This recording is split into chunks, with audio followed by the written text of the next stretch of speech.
rasio, kita juga bisa atur nih class weight-nya. Perbandingan antara 0 dan 1 kita bikin 578 gitu ya. Kenapa ini aku buletin ke atas? Kalau misalnya teman perhatikan data floatnya 492, non floatnya tuh 284 gitu ya, sekian. Nah, untuk dapat rasio dari antara non float dengan float gitu ya, berarti kita bagi aja 284 dibagi 492, berarti 578 per 1. Yang floatnya itu 1, non floatnya.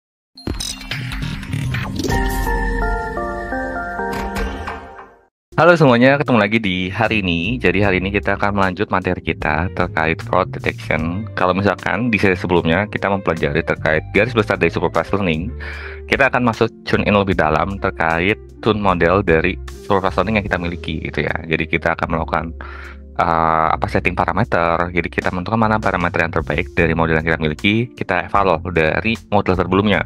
Kalau misalkan teman-teman perhatikan di model sebelumnya, ketika kita membangun sebuah model fraud detection, kita nggak menggunakan parameter-parameter tertentu. Kita cukup memanggil modelnya, terus kita evaluation, dan that's it, selesai. Nah, sekarang kita akan coba kalau misalkan kita input beberapa parameter yang kita kira akan possible meningkatkan misalkan akurasi gitu ya, sebagai evaluation, kita lihat meningkatkan akurasinya, sehingga kita bisa memilih nih parameter tersebut seperti apa gitu.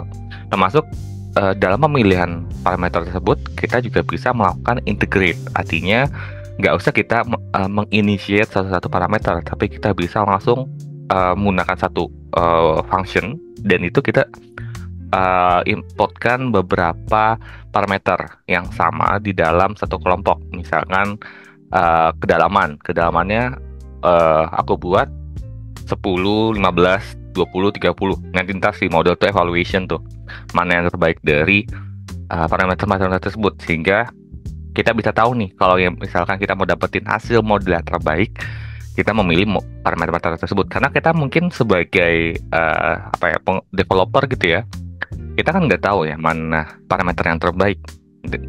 Kita tahu setelah kita melakukan training dari data yang kita miliki, dan itu berbeda-beda antar model. Jadi kita nggak bisa memukul rata. Kayak misalkan pokoknya kalau model random forest harus pakai ini aja, nggak usah yang lain. No, itu disesuaikan dengan dataset yang kita miliki. That's why sesi kali ini penting untuk teman-teman melakukan tune dari model-model yang teman-teman propose nantinya untuk melakukan fraud detection itu sendiri. Karena memang kunci dari fraud detection adalah modelnya, gitu ya. So sesi kali ini kita akan bahas satu hal aja. Jadi bagaimana melakukan tuning model dari model yang kita miliki saat ini, sehingga kita bisa menghasilkan model yang tepat sasaran dan tepat guna, dan mendapatkan hasil yang optimal untuk yang kita perlukan. Oke, nggak usah lama lagi, mari kita coba explore untuk sesi kali ini. Yuk kita explore. Oke, aku sedikit recall ke teman-teman ya terkait learning yang kita pelajari dari sesi fraud detection. Kalau misalkan teman-teman udah nonton video yang pertama, berarti teman-teman udah menyiapkan dataset yang diperlukan untuk melakukan modeling fraud detection.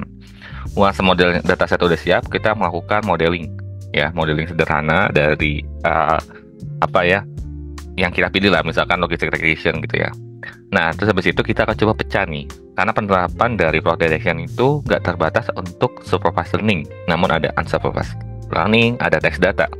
Namun di sesi kali ini kita akan coba deep dive. Kalau misalkan di supervised learning, apa aja sih yang harus kita lakukan agar model yang kita miliki itu lebih oke lagi di implementasinya, seperti itu. Oke, ini kita mulai dari kajian sebelumnya. Kalau misalkan dari kajian episode sebelumnya, kalau misalkan teman perhatikan, terdapat perbedaan data label nih, ya, antara yang dikatakan fraud dengan yang non fraud. That's why kita akan melakukan namanya balance, ya, menyesuaikan keseimbangan kelas target agar balance. Kalau let's say di sini ada fraudnya 20, non fraudnya 100. Kenapa sih angka ini lebih kecil dibanding yang di sini? Karena memang kalau misalkan kita bertanya di sebuah transaksi yang dikatakan fraud itu mungkin nggak begitu banyak dari keseluruhan transaksi, tapi impact-nya itu cukup besar. That's why kalau misalkan kita pure langsung menggunakan dataset tanpa melakukan slicing, ya, ataupun misalnya kita melakukan undersampling atau oversampling gitu ya. Undersampling itu artinya dari 100 kita turunin jadi 200, ataupun kalau misalkan kita mau oversampling dari 20 jadi 100 gitu ya. Dari 20 jadi 100. Jadi biar head to head nih antara fraud dengan non fraud gitu ya. Lalu biasanya ini kita akan melakukan keseimbangan kan. Artinya ya keseimbangan itu dua hal itu aja. Jadi teman-teman bisa choose nih apakah mau di undersampling atau oversampling. Resikonya apa? Kalau misalkan teman-teman undersampling, artinya teman-teman menghilangkan pattern yang dimiliki oleh transaksi non fraud gitu ya. Artinya misalkan patternnya itu ada banyak nih yang non fraud, terus kira-kira delete secara randomize untuk mendelete yang data yang nggak diperluin, karena lumayan kan 80 data hilang begitu. Terus kalau misalkan kita oversampling gitu ya, karena oversampling itu ada dua cara, meng-create data baru yang ada ataupun kita melakukan duplikasi dari dataset yang existing. Jadi misalkan ada dataset existing diduplikasi gitu ya. Misalkan dataset ini, misalkan ini dataset existing ya, kayak gini. Nah kita duplikasi lagi nih, oh dia lagi ya, duplikasi lagi dan seterusnya sampai totalnya itu adalah 100 gitu ya. Itu resikonya akan menjadi datanya akan lebih spesifik untuk memahami konteks yang sama terus. Kalau misalkan fraud itu kan polanya beda-beda kan, gitu ya. Jadi dia akan lebih jago nih untuk data set yang di data training. Tapi entah ketika kita memiliki data baru gitu ya, di luar dari data training, dia nggak bisa memprediksi yang harusnya fraud, tapi dia prediksi non fraud. Nah itu yang jadi resiko ketika kita melakukan keseimbangan secara oversampling atau undersampling sendiri seperti itu. Lain halnya ketika kita mau meningkatkan model. Kalau tadi kan kita ini bahasannya dari sisi data target gitu ya. Kalau misalnya dari sisi model gimana mau ningkatin? Bisa dilakukan dengan namanya hyperparameter tuning. Hyperparameter tuning itu aku biasanya nyontohinnya ketika teman-teman lagi masak kue gitu ya. Biasanya kalau misalnya masak kue kan kita pakai oven ya kan. Ya. Nah, ada satu indikator, misalkan kita indikatornya adalah suhu aja deh, ya suhu dan waktu gitu ya, atau waktunya kita buat konstan di 10 menit gitu ya. Suhunya berbeda-beda. Nah kalau misalkan suhunya itu terlalu tinggi, misalkan kita state 300 gitu ya, mungkin secara kuenya teksturnya akan lebih keras dan mungkin akan lebih gosong, nggak sesuai sempurna gitu. Terus kalau misalkan suhunya kita kecil jadi 150 gitu ya, setengahnya, nah gitu, itu mungkin akan berimpact kuenya masih lembek, belum matang. Secara bumbu adonan itu akan belum matang. Namun ketika kita turunkan jadi 250, baru hasilnya maksimal karena waktunya 10 menit semua kan. Nah, DSO itu adalah pengertian dari hyperparameter tuning. Jadi kita mentune suhunya, menggerak-gerakkan ini. Jadi misalkan ini adalah parameter suhu dan waktu ya, gitu ya. Nah, ini kita gerak-gerakin nih sampai mendapatkan posisi optimalnya berapa. Buat apa? Buat outputnya dari mana? Dari result kuenya dihasilkan. Sama kayak di model. Suhu dan waktunya apa? Jadi suhu dan waktunya itu tergantung dari model yang kita pilih. Kalau misalkan teman-teman memilih logistic regression, apa aja sih indikator yang mempengaruhi parameter dari logistic regression? Teman-teman bisa search di Google kayak parameter logistic regression, nanti ada show documentation kan. Di documentation nanti ntar ada parameter tuh, parameternya apa aja yang jadi indicate bahwa model itu dipengaruhi oleh apa aja gitu ya. Jadi kita bisa adjust kayak radio gitu ya, radio, kue, itunya panggangan oven untuk menghasilkan sesuai apa yang kita ekspektasikan, seperti itu. Once udah jadi, nanti ini adalah bentuk evaluasinya, yaitu bentuk kue. Kalau misalkan hasil kuenya kurang maksimal, akurasinya kecil, itu artinya parameternya kurang tepat nih. Jadi kita perlu adjustment kembali sampai kita mendapatkan model yang maksimal. Seperti itu. Itu menurutku pemisalan yang cukup oke ketika kita berbicara dengan hyperparameter tuning. Namun ketika ditanya, kalau misalkan kita menggunakan hyperparameter tuning, berarti kan ada parameter yang banyak nih. Contohnya misalkan kecepatan lari gitu ya. Misalkan kita ada punya variabel namanya kecepatan lari gitu ya, kecepatan lari. Atau suhu aja deh, suhu kecepatan memasak. Jadi nanti ntar ada 10 menit, 20 menit, 40 menit gitu ya. Nah, mungkin kita akan melihat kan secara mappingannya, berarti nanti ntar ada di sini ada 10, 20, 40 di sini ya. Di sini ada 300 derajat, 150, 250. Nah, kalau misalkan kita punya dua parameter kayak gini aja, antara suhu dan waktu, berarti kita akan melakukan iterasi banyak nih. Iterasi pertama, iterasi kedua. Iterasi pertama adalah waktunya 10 menit, suhunya 300 derajat. Iterasi kedua adalah waktunya 20 menit, suhunya 300 derajat. Iterasi ketiga adalah 40 menit, suhunya 300 derajat, dan seterusnya. Ya, 4, 5, 6, 7, 8, dan 9. Ternyata ketika, misalkan kalau 300 derajat, ketika di sini kue jadi gosong gitu ya. Terus ketika yang ini lembek gitu ya, karena belum matang. Namun ketika di sini dia jadi gosong. Nah, ini udah mulai pas nih. Terus kalau yang ini jadi lebih gosong, ini kan gosong. Jadi pilihannya cuma ini doang ternyata. Ketika kita coba hati-hati. Pasti kan kalau misalkan teman-teman memasak kue, teman-teman akan coba adjustment satu-satu dong. Jadi teman-teman bikin sampel kuenya, dimasukin ke oven, suhunya dimasukin, hasilnya kurang bagus, uji lagi, dan seterusnya.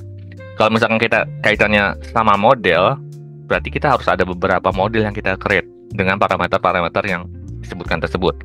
Caranya untuk mengantisipasi agar nggak membuat beberapa hyperparameter gitu ya, parameternya, dengan cara kita menggunakan grid search. Nah, grid search itu nanti teman-teman akan kayak gini nih. Kita akan menguji satu-satu gitu ya.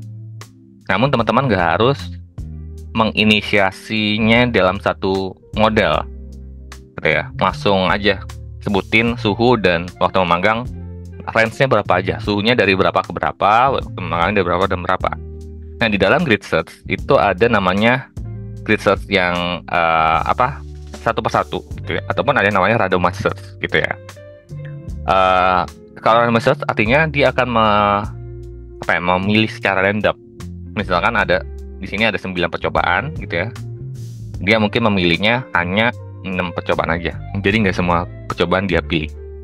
Nah, di sini adalah cara untuk memilih parameter mana yang terbaik. Dan dengan adanya tools ini sebenarnya, ini akan membantu kita untuk menentukan nih model parameter terbaiknya itu berapa agar hasil evaluasinya bagus ketika mau dijalankan. Seperti itu. Ini ada pembedaan ya ketika menggunakan research sama randomized search. Nah, secara codingnya seperti apa sih sebenarnya? Kalau misalkan ini awalnya kayak gini ya, awalnya kita nggak menginitiate, kita cuma initiate balance subsample aja di sini, sana random set gitu ya, agar lebih balance. Namun ketika kita ini juga kita membalance data juga gitu ya. Teman-teman juga bisa membalance data di sini. Nah, kalau misalnya teman-teman perhatikan setelah ini di criterion sampai di sini n estimator gitu ya. Itu kan ada namanya criterion, max depth, min samples, sama n estimator. Ini yang bisa berubah-ubah. Ini sama kayak suhu dan waktu. Kita bisa atur-atur. Nanti secara output dia itu akan mempengaruhi dari, contohnya kalau misalnya kita pakai aspeknya akurasi gitu ya, sebelumnya 9,94, di sini 0,97, jadi ada peningkatan 0,03 terhadap model yang kita miliki. Dan kalau dari percentage gitu ya, dari rasio, bisa kita menggunakan secara rasio nih. Kalau tadi di sebelumnya kan kita pakai namanya balance, kita bisa menggunakan rasio, jadi yang nolnya itu adalah 1, yang satunya 578, jadi bikin perbandingan 1:578 seperti itu, agar model itu lebih balance ketika memprediksi datanya. Itu kalau misalkan kita mau coba dari sisi pakai hyperparameter. Jadi kita nggak harus ini masih belum hyperparameter ya, ini masih kayak initiate awal. Misalkan aku sebagai user, aku kepikiran, aku mau coba deh masak kue, suhunya itu 300 derajat 10 menit, tapi aku nggak punya historical data, jadi aku belum pernah nyoba masak kue, tapi aku coba dulu pertama kali 300 derajat sama 20 menit. Jadi gimana? Ternyata keluar gosong. Nah, ini untungnya ketika kita input kayak gini, dia langsung lumayan meningkat nih jadi 0,03, berarti udah cukup oke kan.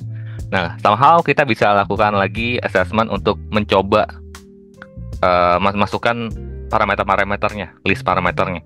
Jadi estimator kita pakai 130, max filternya kita pilih dari skirt terus ada long to. Terus mark depth-nya ini ada 10, 20, 30, 40. Kriterianya Gini dan entropy. Nanti dia akan melakukan evaluation sampai menghasilkan base paramnya apa. Nah, base param ini akan dimasukin ke dalam sini. Gitu. Max depth-nya berapa? Min sample lift-nya berapa? Karena kita nggak masukin min sample lift di sini. Terus estimatornya kita masukin, terus max feature-nya masukin, dan extractor ini dimasukin. Nanti ntar kita lihat, oh ternyata secara evaluasi apakah meningkat gitu ya? Ternyata nggak begitu meningkat signifikan, masih sama. Berarti kita bisa tetap menggunakan parameter ini. Seperti itu. Oke, sekarang kita coba lihat dari sesi codingannya seperti apa agar teman-teman kebayang dari sesi kali ini. Yuk kita coba cek. Nah, di sini kita akan coba mulai dari menyiapkan dataset yang kita miliki. Jadi ini datasetnya kita panggil, gitu ya. Teman-teman cara panggilnya pd.csv, drop class-nya time dan terus drop class-nya juga, terus ambil itu sebagai x, y-nya itu adalah kolom kelasnya aja, gitu ya. Nanti kita lihat shape-nya. Kalau misalkan data row-nya itu ada 284.000 ya, dengan kolomnya 29, terus y-nya itu 284.000 gitu ya. Nah, kalau misalkan teman-teman perhatikan lagi di sini ada proses evaluasi akurasi yang kita proses lakukan. Pertama, teman-teman melakukan splitting datanya. Itu ada data training sama data testing. Nah, jadi di sini kita bagi dua antara data training sama data testing. Terus kita bikin class weight-nya gitu ya dengan balance subsample gitu ya. Artinya kita menyimbangkan antara target yang 0 dan target yang 1 gitu ya. Nah, terus kita fitting datanya, terus kita coba predicted, terus kita lihat evaluation. Ternyata evaluation pertama itu kita menghasilkan 94 dengan data kita balancein antara data yang di targetnya. Karena kalau misalnya teman-teman perhatikan di target, gitu ya, kita coba cetak ya. Apa ya? Is dia. Kita unique. Nah,